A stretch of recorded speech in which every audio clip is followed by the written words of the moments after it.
Welcome back to Mid9M's channel, The Spook Central.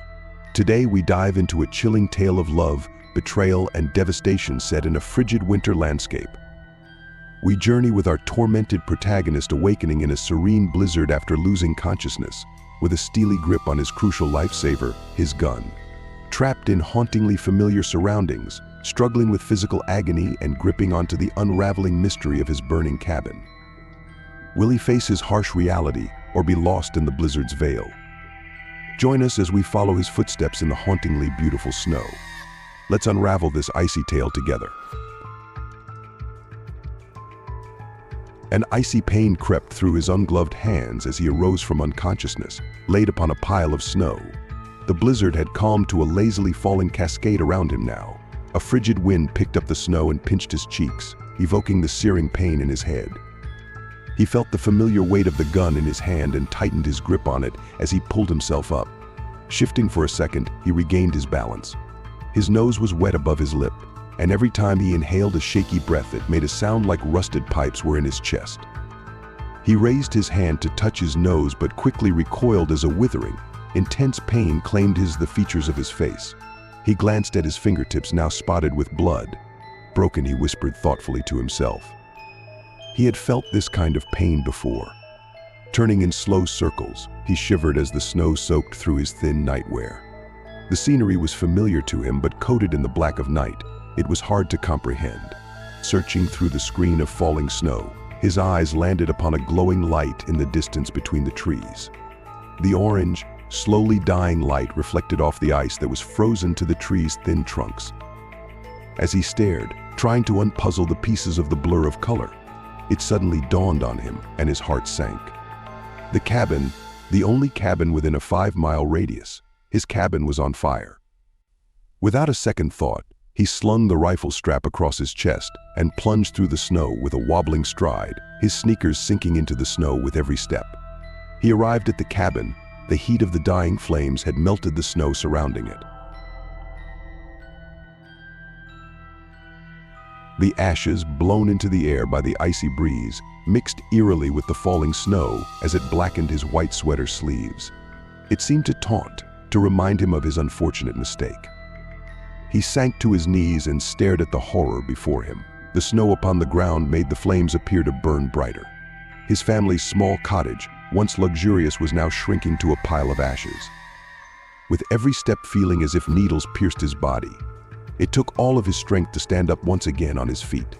Fueled by rage, he raised his shaky voice. "Where are you?" Puffs of icy smoke broke from his chapped lips as he shouted into the frozen wind. He received no reply. Again and again, he cried out, until his voice was hoarse, his throat scratchy. But the only thing to hear was the soft whistle of the winter's wind and the low hiss of the now subduing flames. His body felt as though he was floating. The pain was restrained by the rapid adrenaline coursing through his veins. He was enraged. With this anger in his blood, he trudged through the snow with a fierce march to his red SUV parked beside the reminiscences of his vacation home. The SUV was mysteriously left untouched. He searched his jean pockets for the keys, but then remembered he had left it on the kitchen countertop before him and his fiancée made their way to bed. Sophia, he mumbled to himself. She must be in the woods. She must be trying to get help. Cursing, he raised the butt of his gun to the window and shattered the glass. He pulled his sweater sleeve over his palm and gingerly stuck his hand through the broken window and unlocked the door from the inside. He threw back the car door and crawled across the driver's and passenger seat to pull open the glove compartment, where he kept his extra bullets. Fishing through the empty boxes, he opened the white container and dumped it in his hand. 5 brand new, unblemished, silver bullets laid shining in his pale palm. Reloading the gun, he glanced out the passenger window, spotting something that made his heart contract. Blood. It stained the snow, tracing a trail that leads deeper into the woods. He brought the gun to his chest and crawled into the passenger seat. He sat there for a moment. Preparing himself, he inhaled and exhaled slowly. There was no pain in his body now, only numbness. He thought of her then, her red hair like a halo around her head as she slept. She was so calm then. In his last memory of her, he would have mistaken her to be dead if not for the twitch of her lips as her eyes slowly came open. She stared at him through the dark room for a second before smiling. "What are you doing?" she had whispered. He shook his head violently. He has to stay focused. He threw open the passenger door, making his way to the small trail of blood. He squatted next to it, sliding his fingers through the crimson blotch. It seemed fresh, unfrozen along with the snow. He quickly stood up, wiping his fingers across his sweater, where the ashes and blood smeared and mixed across his chest.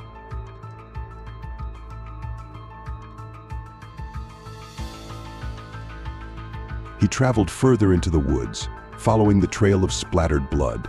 He held his gun tightly in front of him. He felt like his senses were heightened. Every sound was louder, every smell stronger, every snowflake that grazed his skin seemed colder. The trail continued into the forest for what seemed like hours until the trees opened into what in spring would be a field of flowers. But now laid in front of him as a sea of white, the moonlight lit the field with a heavenly glow. He remembered bringing her here when they were younger before the love's fire steadied to ember. When he placed that ring upon her finger, he had never felt so calm, so content. As he thought of her, he caught a glimpse of red, like the cabin fire, like the blush of blood against the snow. For at first he thought his days of paranoia had brought his imagination to life. A mirage of his love stood before him, just a few feet away. He stared at her as she raised the bat steadily at her side, the barrel of the bat stained red. Everything raced back to him, knocking him out of his daze. He remembered approaching her as she slept. When she awakened, asking him to return to bed, it made him furious.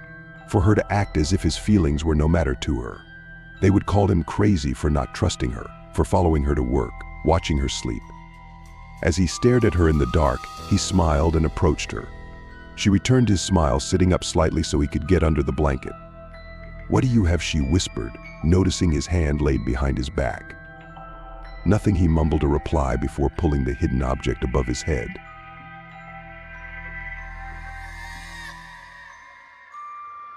She sucked in a breath when she saw the moonlight from the window glint across the blade.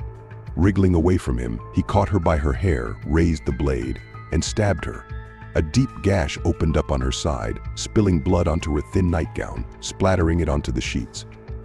She cried out in pain before dropping over the side of the bed, gaining her balance and running down the stairs. He strode down as quickly as he could. He heard no sound, saw no movement, smelt no blood. He searched every corner, nook and niche, but found no trace of her. He threw on his sneakers quickly. He had almost laid his hand on the front door's knob and into the blizzard before he saw the pistol, laying tauntingly on the door side table. Throwing the pistol into his grasp, he pursued her once again.